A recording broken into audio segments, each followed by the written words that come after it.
Today we're going to have a very basic, quick look at FFmpeg and doing some video conversions.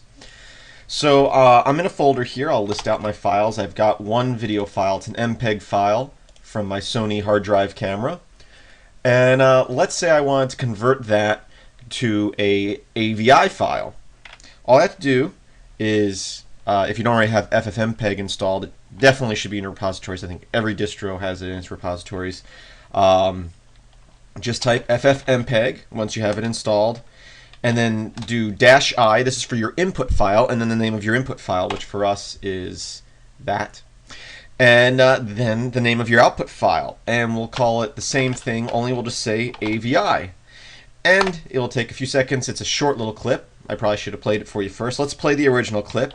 We'll play mplayer and the MPEG file. There it is. It's a video of my wife walking down a trail up in Colorado when we were up there a little bit ago. And now we'll do the same thing. We'll play the AVI file we just created. Now you'll notice the quality is much lower, and that's just because we just used the default settings on FFmpeg. In future tutorials we're going to get into presets and then also getting into configuring stuff yourself.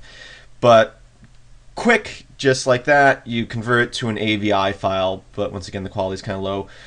We can also do the same thing if we wanted to, if we had an AVI file.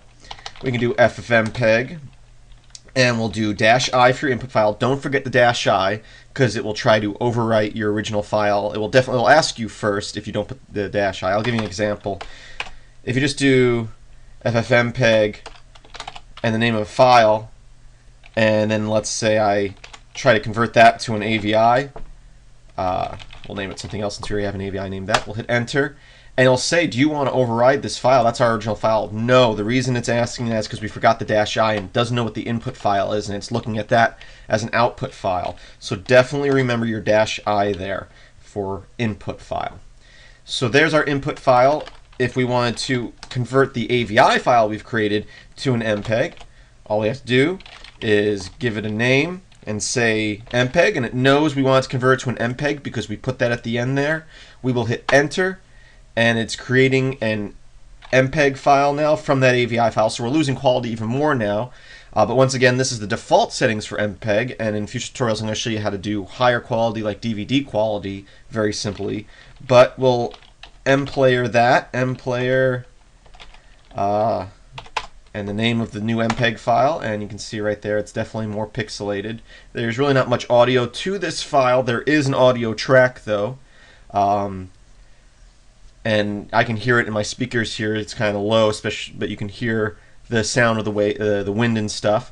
So if we wanted to take a video file and extract the audio from it, same thing we just did. FFmpeg -i, I'll grab the original MPEG file here, and I'll just call it audio.mp3, and it created an MP3 file which we can play with mplayer. Once again, there wasn't much audio to that video, but it did create an MP3 file, and I'm playing it now, and I know you can't hear it in the microphone. So once that's done, let's do the same thing. We'll do FFmpeg -i for input, our input video, and we'll say wave. And that was much quicker than the MP3 because it didn't have to do the MPEG compression for the MP3.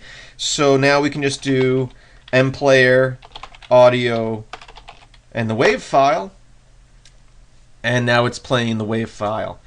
So that's how you can convert very simply to AVI or MPEG or MP3 or AVI using FFmpeg. Once again, this was a very basic, very simple look at FFmpeg, and I've got a lot more tutorials. We're going to do some pretty cool stuff after a few tutorials, so keep on watching.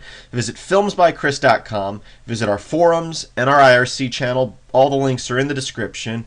I hope you have a great day, and I hope you keep on watching.